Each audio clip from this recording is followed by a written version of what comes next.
You're listening to the Hope Not Nope podcast with Doc Dylan and Brandy. We empower high performers with a 3-part strategy of hope, Self-agency, goals, and proven frameworks, so that you can reach your potential and the highest quality of life. How's it going, everyone? Thanks for tuning in. Our question this week is from a listener named Ted, and I'm really excited because we met someone named Ted recently. Oh, what a guy. What a guy he is. And shout out if you're listening, Ted. I know that he did scan the QR code when we met him to listen to the podcast, so hey. He's waving the shirt in the back saying, podcast time, Yeah. done. Exactly. But maybe we'll share a little bit more about that in our Hope Stories later. But first, let's dive into the question. Our question is, again, from Ted, and he says, I'm always pushing for results, and I get frustrated when things don't move fast enough. I find myself switching strategies or jumping from one approach to the next. How do you know when to stay focused and stick with something instead of rerouting? Asked every high performer ever. Yeah, for real. Because it's this thing that we talked about before of having a framework and then reality versus expectation. And our expectations are often way higher than what the reality is in the present moment. Mm-hmm. It doesn't mean that it's not going to happen. It just means that it's not there yet. And, you know, our company, Hope Not Nope, we look at it and we're like, hey, we can't get rid of the nope. Mm-hmm. And if used appropriately, that nope can actually help to fuel you, to get you to reach higher levels than you could have on your own. Of course. And that's where the hope part comes into this. But it can be very frustrating of knowing what you can achieve athletically, knowing what your business can achieve and how many people it can serve, knowing that you have this incredible service and you want it to be out to the millions, but you're not there yet. Mm-hmm. And you know that it can be there, but it's not there. And I think part of that happens for protection of one. I think so many people want to go viral on social media. Mm. Great, but do you have the structure set up that if you got a huge influx of people that your business is able to withstand that? Or would that going viral all of a sudden crash your business because you weren't set up for it? Right. So in the process, like there's steps to this, there's an order to this that we have to go through in order to be formed so that when it does happen, it's not too overwhelming that we can't handle it. Mm-hmm. It goes back to general adaptation. And that we have to face a stressor, and then we have to recover, and then when we recover, we reach supercompensation. When we reach supercompensation, then we face another stressor, we recover to it, and now we can take on a bigger stressor. But we have to go through this order. There's no overnight success. I think that's one of the biggest lies that media has provided, is that this person's an overnight success. No, they're not. Mm-hmm. They spent time working on it over and over and over again.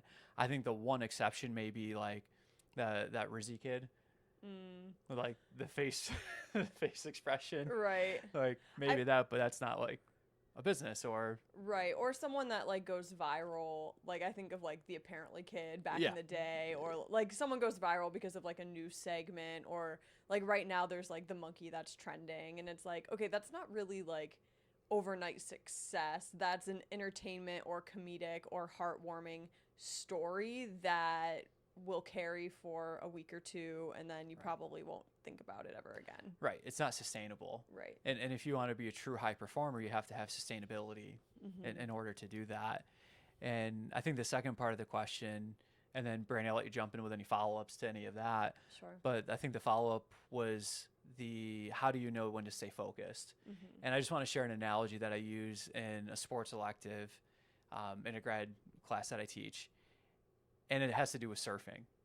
And I have to say, again, like, I'm not a surfer. I have a healthy fear of the ocean. Yeah. I respect it. There's animals in there that are millions of years old. That freaks you out a little bit. Freaks you out a little bit of what's in this actual water. But I respect surfers, and when we go on trips, we seem to always be able to watch and observe surfers, which is like really cool. But the analogy I always use, especially in sports performance, is that there's always waves. There's good waves, there's waves that crash down on you, but ultimately you're the one out there on the surfboard.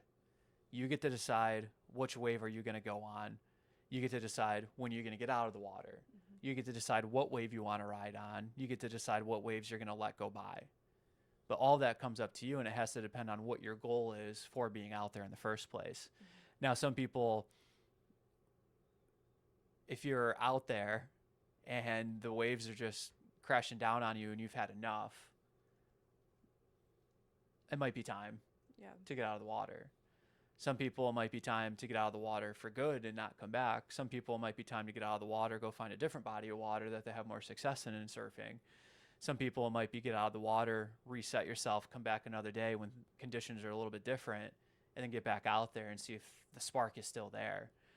Some people, you might get out there and you're surfing and it's the best time ever and you have the momentum and you got to ride that momentum. Yeah. Oh, so many thoughts. Yeah. Yeah. And the last part I'll say in it too is, how do you know when to refocus? I think it goes back to the first part that we're talking about of what framework are you subscribing to? Does the reality match the expectation? And in that, part of our expectation has become formed into this immediate gratification, that if I do this thing right now, I'm going to be rewarded for it very soon after that. And high performance is all about delayed gratification. Yeah. I'm doing the thing now that nobody sees and nobody's applauding me for, because I know it's going to pay off in the future. In the future, not as in an hour from now or a week from now, but years from now. I'm building capacity to be able to show it off at that time when it's appropriate for me to show this thing off. But we talk about it in the book of we've become a microwave oven society. I do something now and I expect the results now. And if I don't get that, then I'm going to be emotional about that. I'm going to be outraged about it because that's what I've seen portrayed. That's what I've seen acted. That's not it. Delayed gratification. And we can go back through high performance across the board. And every single one of those high performers will have something in common. And that one thing that they'll have in common that they'll tell you is in line with delayed gratification. Yeah, I love that. I was thinking, as you were sharing your perspective and answering the question, I was thinking of a friend of mine who a couple years ago, she was kind of bouncing from like job to job, and she was also going through some things at the time, but she started a new job and it was remote. And within the first like few weeks, she kind of already had this, like, I don't want to be at this job anymore. And her sister had encouraged her, wait at least 6 months, because at the time she was jumping from job to job. And I think, although it's a little different because it's job to job versus like strategy to strategy, like Ted is saying, I think there's something to be said of sometimes you do need to stick it out a little bit longer. But sometimes you do need to pivot, right? And I look at my friend and she stuck it out 6 months and ended up staying for like 2.5, 3 years. And it provided a stable income for her, where she was able to move out of her parents' house and kind of get her own apartment and all these different things. And it was really good for her, even though it wasn't the most life-giving job. And now she's at a more life-giving job, which is awesome. In situations like this that Ted is speaking of, I think of when you have goal or goals and you're so focused on achieving them that you'll do anything to figure it out. But then what's the thing that you say that it's like, if you're doing all the things, then you're not really focused? You know what I'm saying? You're like doing everything, but then you're not really doing anything because of all the things that you're doing aren't really working together in achievement. And I will say, being on a team with a leader that is kind of scattered like this is really hard. Like really hard. And I've been on multiple teams in situations like that, and it is very challenging as a team member to have to pivot every other week or every other day because of like trying to figure out this new approach that's going to work. And it's like, maybe stick it out a little longer. Maybe. Oh, I think to get into this part, we got to start with the Viking chant. Skol! Why? Skol! Why are we talking about the Minnesota Vikings? It's the common analogy that in a team situation, when you have the lead and the leader's job is to say, hey, we're focused on this mission and we all have a part in this mission to get us to the destination that we want to get this thing to. but you're going to row this way. You're going to row that way. And oh, by the way, I had a thought last night, and it's completely different than what we talked about the other day. So now I want you to row this way. Mm-hmm. Now the whole team's rowing and the boat's going in circles. And that's what happens when the leader isn't being strategic and focused on it. And that's why we did the podcast on, you need to have one goal with multiple levels versus having multiple goals. Yeah.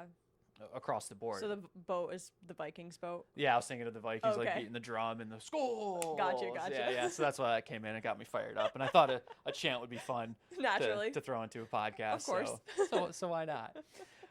But yeah, and then as a leader, if you're not with the team and you're a leader, you're going to have a team very soon. Like that's an evolution in leadership, is that you have to have a team. You know, leading yourself is difficult. Leading a team is also very challenging, because you have to be disciplined in making sure that the team is focused on where this is going. And when you come in each day with different thoughts, different ideas that aren't aligned or congruent to what you were talking about in the previous meeting, the team's just scratching their head. Like, they can get fired up for a little bit, but at the end of the day, they go back to their office and they're like, I don't know what to work on. We talked about this. I thought I was doing this. Well, that whole meeting was about something else. Who do I contact? What's my role in this? Expectations aren't clear. When expectations aren't clear, the team starts to fall apart. People don't know their responsibilities. So you have to remain focused on what is the main goal, and is your team heading in that direction. And then, as Brandy was saying, sometimes you just have to stay the course. Yeah. You have to stay the course. But how do you know to stay the course? Right? That's a big thing of like, well, how do I know when to get out of the water if I'm a surfer? Yeah. Or how do I know to stay in there? And that's a difficult thing to do, because a lot of it comes from an intuitive feel, but then also an objective look at it and saying, are we progressing in a way that is showing some type of progress? Maybe we're not reaching millions of people, but we went from hundreds of people to thousands of people. Maybe the newsletter went from 20 opens to 100 opens. Like, is there progress in what you're doing? And what was the last thing that you were asked to do in obedience? And are you doing that? And if you're doing that and you're staying the course, then you have to stick with it. If it starts to feel like, hey, this is becoming more of your plan, it's more of you forcing it to make it happen, the conditions are working against you, well, now it starts to go, hey, maybe we need to deconstruct a little bit of the idea of what you thought success was or is, and reframe this so that when you get back into the water, you're in it for the right reasons. Yeah, and I want to speak to the I get frustrated easily part. I think you kind of already did with talking about delayed gratification, but I also want to gently encourage / challenge Ted and any listeners who feel very related to like I'm pushing for results, but I keep getting frustrated because I'm coming up empty, or I'm not there yet, or whatever it is.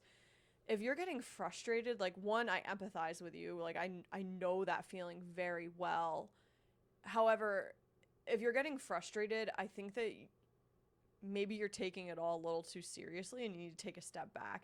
And obviously, like, if this is your mission and your passion, like, you should take it seriously. But at the same time, like, there is a God who is directing your path and your steps very clearly.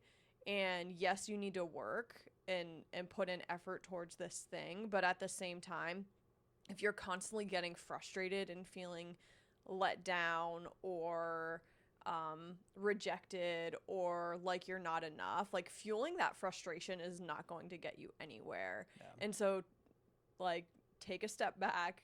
Don't take all of this so seriously, and reevaluate yourself and your emotions and stuff in the midst of that. Because, like, if you're constantly frustrated, like, you're not going to get anywhere either. You're not.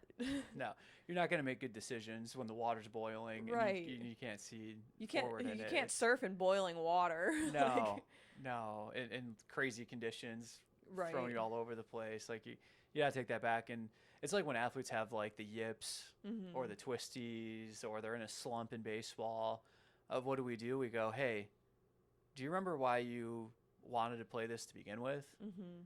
And there's a lot of pressure there's a lot of baggage that comes with this, but let's bring back the joy Mm-hmm. in doing this. And I think in any mission, when we're getting frustrated, we have to go back to like, why did you start this in the first place? Get back to those simple things. Mm-hmm. Make sure that those simple things are happening on a daily basis, because as you grow as a high performer, more responsibilities come with that. Mm-hmm. And those responsibilities start to pile up, and you kind of start to forget why you did this in the first place. Sometimes people will remind you Mm-hmm. why you're doing this. Other times you have to unpile all the stuff that's been put onto your desk and just take a quick look at yourself and remember, wait, this is why I started this in the first place. Mm-hmm. These responsibilities is an honor because it means that we're heading in the right direction. Also, I probably need to delegate a little bit more, Mm-hmm. but I'm doing the thing. And I think of the passage in Acts when the disciples are out fishing and they had the nets out, they didn't catch anything, and then resurrected Jesus comes back and he's on the shore and he says, hey, move the net to the other side of the boat. Mm-hmm. And they catch all those fish. And there's a lot of things we could dive into that. Yeah. But I think the biggest thing right now is that, well, I'm going to say two things. One, you can't do it on your own. Mm-hmm. You need help. Two, you might be so close to it. And all you have to do is move the net to the other side of the boat. Mm-hmm. It's right there. You've done all the stuff. So in that moment, like, you got to stick with it Mm-hmm. and know that with help via God, Right. that it can become possible. Mm-hmm. And you're probably closer than what you think. Mm-hmm. Yeah, so maybe get some prayer time in.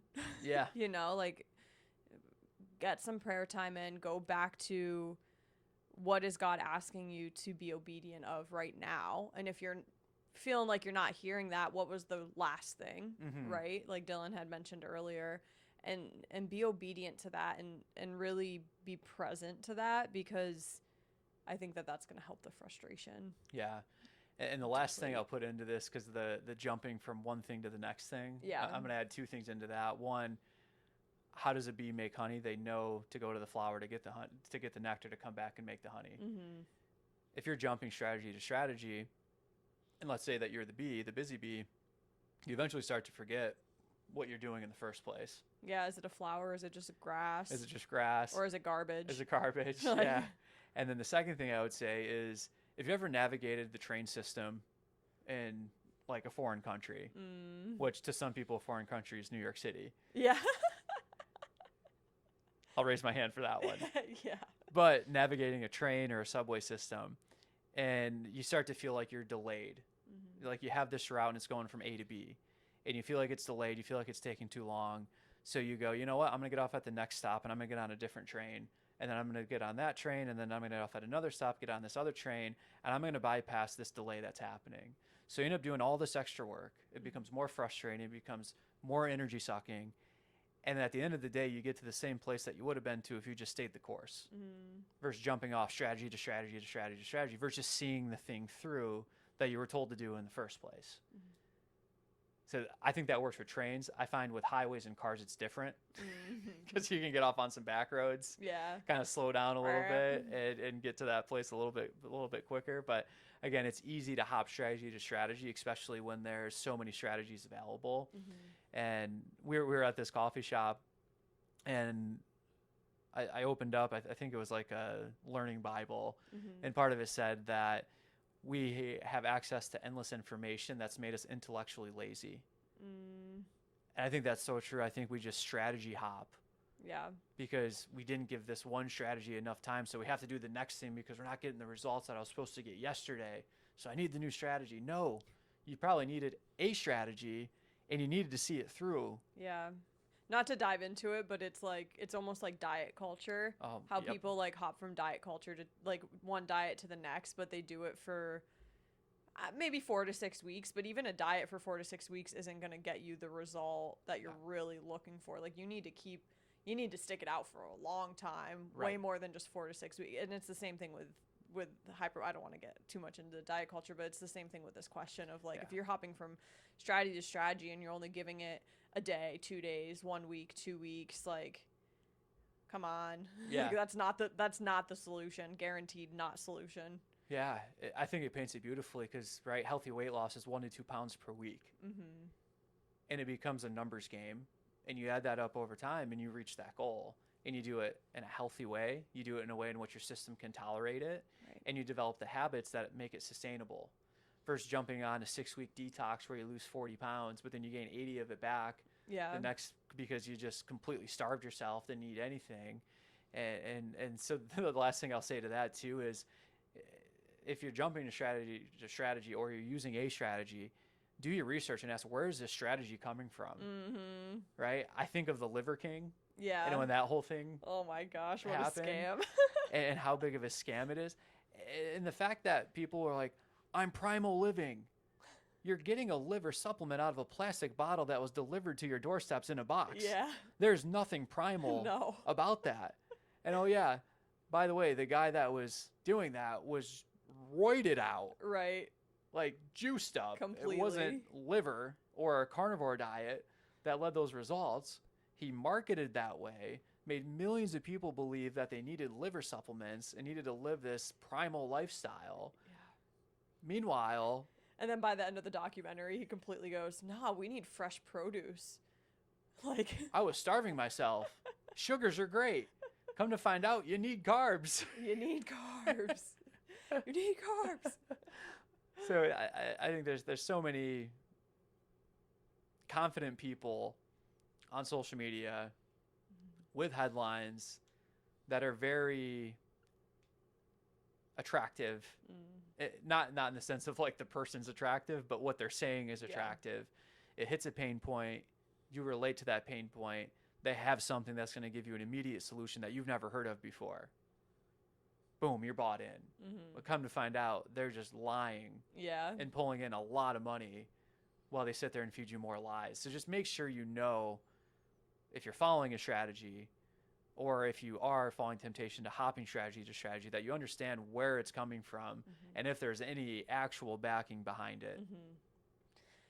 You mentioned the coffee shop. Why don't you tell them why we were at that coffee shop / where we just came back from for your hope story? Oh, It's a double hope story. We're sharing the same one. double hope story. So we got back from Tampa Bay, Yeah. in which we spoke at a men's conference, as in we're a team.